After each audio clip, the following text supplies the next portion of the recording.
on the body, and you'll see that the front part here is thicker than the rest of the hook. Before I even start tying, I'll take thread. First of all, I tie in the eye, and that's actually silk gut in individual strands. I'll take 3 of those strands and twist them. First of all, I'll soak them so they get pliable, and then I'll twist them and let it dry, and then I'll form the loop. That's the classic style of tying, because the hooks themselves are what they call blind eye. There's no eye to them, so you make your own eye.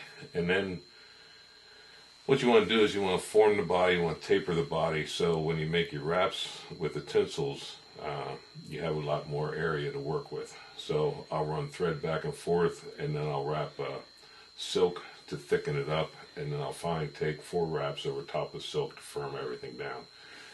And then I'll taper the body, and everything's got to be burnished with this burnish tool to get all the bumps and high points out of it to level everything out. Because the silk, which is Japanese silk, it comes in spools.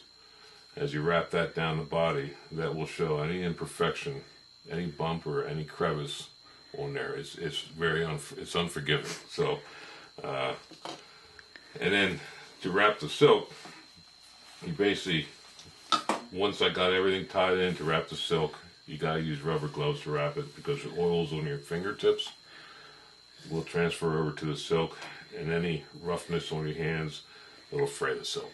So you really need to use surgical gloves when you're wrapping Japanese silk on the hook body. So what I'm going to do first is tie in some tinsels, and for this I'm going to use silver tinsel for the ribbing, for 5 wraps of ribbing up the body. And on the edges of that tinsel, on either side of the tinsel, I'm going to put gold to showcase the golden pheasant crest that I have on the tail, and I'm eventually going to put on the top.